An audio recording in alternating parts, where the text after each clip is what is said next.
अभी भी मोदी जी सर फिरे नहीं हैं। उस दिन की दुआ कर रहा हूं कि कोई सर फिरा इस देश में झक्की आदमी इस देश के ऊपर कुर्सी पर लाल किले खड़े होकर भाषण दे। जिस दिन इस देश को कोई झक्की और सरफिरा मिल गया वो सिखाएगा कि डंडा चढ़ता कैसे है। और तब सारी जितनी ये गुंडागर्दी हो रही है ना, और किसी की भी हो रही है, सारी 2 मिनट में डंडा चढ़ेगा पीछे से और गुंडागर्दी निकल आएगी मुंह से। मराठी बोलायला लागणार तुला, काय बोलणार तू मराठी, गाणं बोलणार मराठी, गाणं बोलणार मराठी। मैं महाराष्ट्रात कसं राहते, महाराष्ट्रात कसं राहते।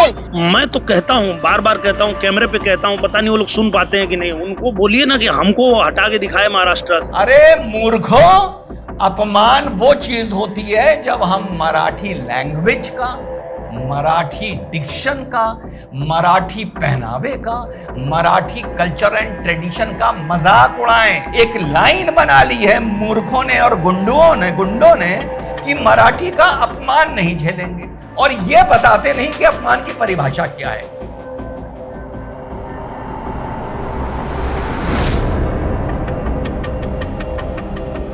हेलो नमस्कार सत श्री अकाल अस्सलाम वालेकुम, कैसे हैं जनाब। तो जो वीडियो मैंने 2 बजे अपलोड किया था उसमें यही बोला था कि एक तरफ भारत और भारत की सरकार दुनिया में जो ये आंकड़े बदल रहे हैं, खेल बदल रहे हैं, जियो पॉलिटिक्स, जियो इकोनॉमिक, जियो स्ट्रेटेजिकल अलायंस को लेकर, उसमें अपने को कहीं ना कहीं प्लेस कर रहा है। कहीं कामयाब हो रहा है, कहीं कामयाबी कम मिल रही है, कहीं नाकामयाब भी हो रहा है। तो भाई साथ में इसी देश का जो फाइनेंशियल कैपिटल है वहां पर भाषा को लेके कहीं कोई गरीब पीटा जा रहा है या कहीं कोई बिजनेसमैन पीटा जा रहा है, उसके शीशे तोड़े जा रहे हैं, सिर्फ अपनी लुटी पिटी फूटी कौड़ी की राजनीति को चमकाने के लिए।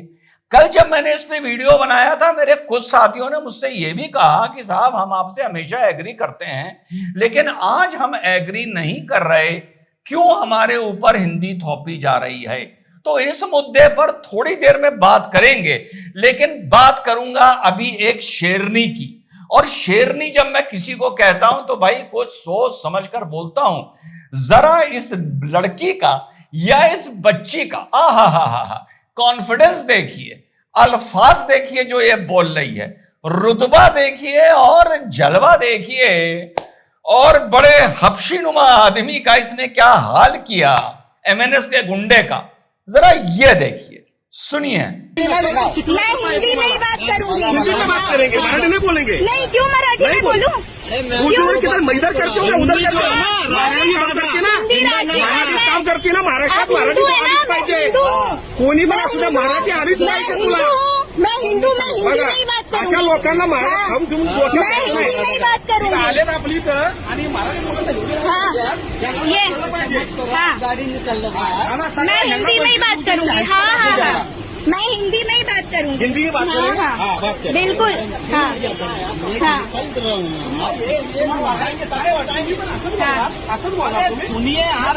अब ये लड़की इतनी जिद में उतर आई है कि वो बंदा मराठी में उससे लड़ रहा है, कह रही है तुम जो बोल रहे हो मुझे तो समझ ही नहीं आ रहा। हमको कुछ नहीं समझ में आता। हमको कुछ नहीं समझ में आता। हाँ, आम्हाला पण येत नाही हिंदी, मराठीत बोलणार। हमको तो हिंदी ही आता है। हम हिंदुस्तानी है, हम हिंदुस्तानी है। गाँव क्या है? तुमने यहाँ पे क्या अपना कॉपीराइट ले रखा है? कॉपीराइट ले रखा है? कॉपीराइट ले रखा है? अरे कॉपीराइट ले रखा है क्या? कॉपीराइट ले रखा है क्या? हाँ, मैं गवर्नमेंट को टैक्स देती हूँ तुमसे ज्यादा। ये बात समझ में? महाराष्ट्र गवर्नमेंट को। हाँ, यस, तुमसे ज्यादा काला कमाई नहीं करते हम। काला कमाई नहीं करते हम, समझ गए? पूरा सफेद में कमाते हैं, गवर्नमेंट को बाकायदा टैक्स देते हैं। हिंदी वाले यस, चलना है, तुम जाओ ना। तुमको तमीज है बात करने की, लेडीज से बात करने की तमीज नहीं है। गाड़ी भेड़ दे रहे हो। बोल, मराठी नाही येत तुला? नहीं आता मुझे मराठी। हिंदी मराठीत बोल। नहीं आता। का नाही येत? नहीं आता। कुठे ऑफिसला कामाला आहे? क्यों बोला तो? मराठी बोलायला लागणार तुला, का नाही बोलणार तू मराठी, का नाही बोलणार मराठी, का नाही बोलणार मराठी। मग महाराष्ट्रात कसं राहते, महाराष्ट्रात कसं राहते तू?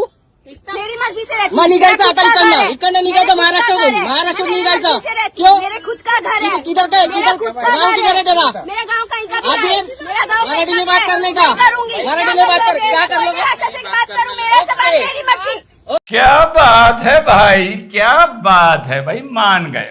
बहुत कर्रा 2-2.5 मिनट अटकी रही और आखिरकार में उस आदमी को इसने कार में बिठवा ही दिया। और दूसरा बाइट दिखाऊंगा जो हमारे दिनेश लाल यादव जी हैं। अब यहां पर साथियों इस नाम की भी वैल्यू है। दिनेश लाल यादव जी भोजपुरी के कोई एक्टर और स्टार जिनको निरहुआ भी शायद कहा जाता है। सुनिए उन्होंने क्या बोला, पर बताऊंगा कि नाम में क्या रखा है। मैं तो कहता हूँ, बार बार कहता हूँ, कैमरे पे कहता हूँ, पता नहीं वो लोग सुन पाते हैं कि नहीं। उनको बोलिए ना कि हमको हटा के दिखाए महाराष्ट्र से। तो हमला करके कई सीट जीत लिए हो, उनको पूछो ना कि भाई कर तो दिए थे तुमको लगा कि तुम ऐसा कर लोगे, तो इंजन ने कई सीट निकाला था वहां। जी हाँ साथियों, अब दिनेश लाल यादव का एक महत्व है भैया। ध्यान रखना कि भोजपुरी की पिक्चर में बहुत हिट है ये, यादव हैं ये, और बिहार में चुनाव होने जा रहे हैं। अगर इन पर हाथ डाल दिया तो फिर इंडिया अलायंस का बिहार में बड़ा नुकसान हो जाएगा, क्योंकि फिर इंडिया अलायंस से पूछा जाएगा जो दोनों भाई मंच पर एक साथ खड़े हुए थे, तुम बताओ जो मैंने कल बात बोली थी कि इसका असर वहां पर नजर आएगा। और अखिलेश यादव जी ने भी बोल दिया कि भैया किसी भी भाषा का हम अपमान नहीं सहेंगे।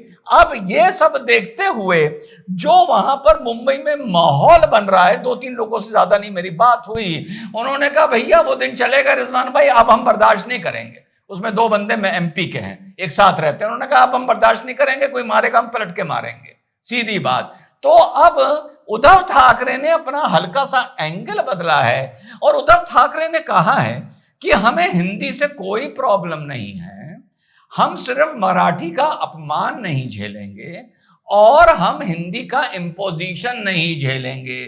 तो कुछ साथियों ने कल कमेंट किया कि रिजवान जी आज हम आपकी बात से सहमत नहीं हैं, आप हिंदी के इंपोजिशन की बात क्यों कर रहे हैं? भैया सादी हिंदी में वीडियो बनाता हूं, तुम्हें मेरी कौन सी बात ये लगी कि मैं हिंदी के इंपोजिशन की बात कर रहा हूं?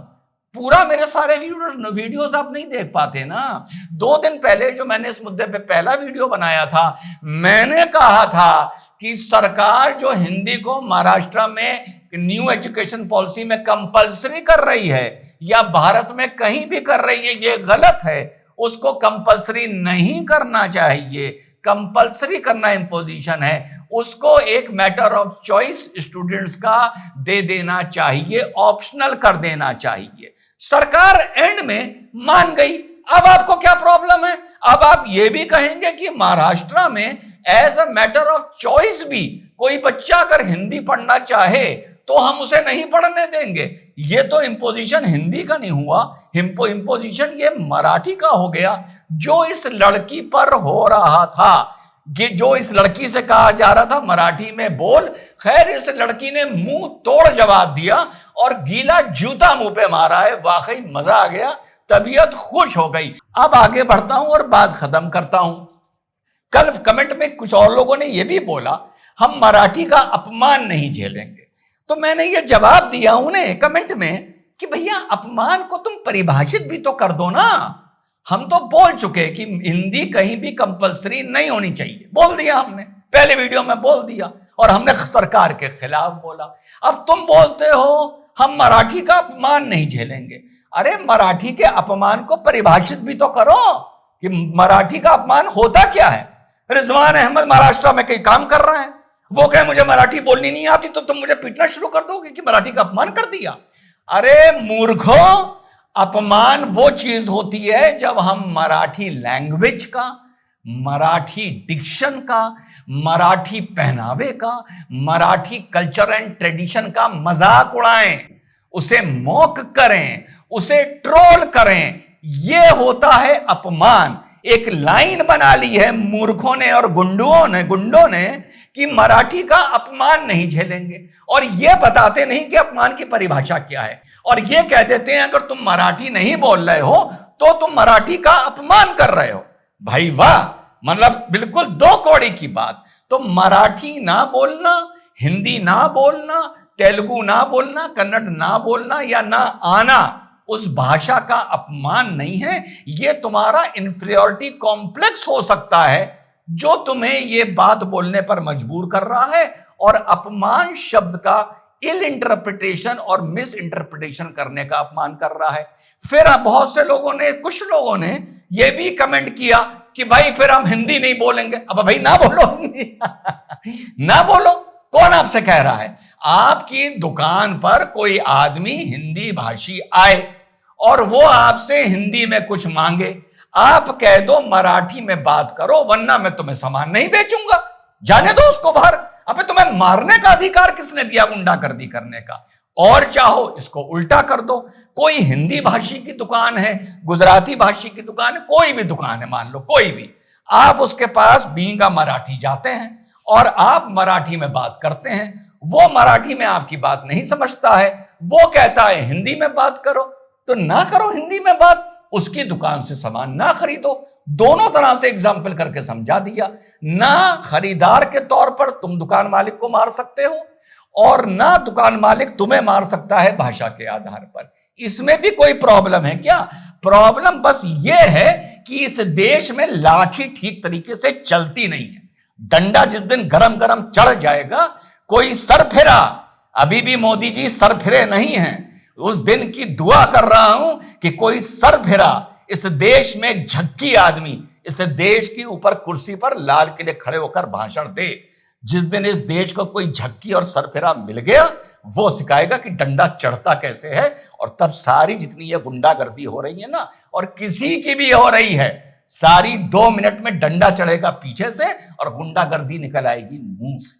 ये है हकीकत। ये गुंडागर्दी भारत की डेमोक्रेसी का और इस लोकतंत्र का एक नतीजा है, एक नाजायज औलाद है इस देश के लोकतंत्र की। जय हिंद, वंदे मातरम, खुदा हाफिज। और कमेंट करने से पहले सोच लिया करो कि कमेंट कर क्या रहे हो।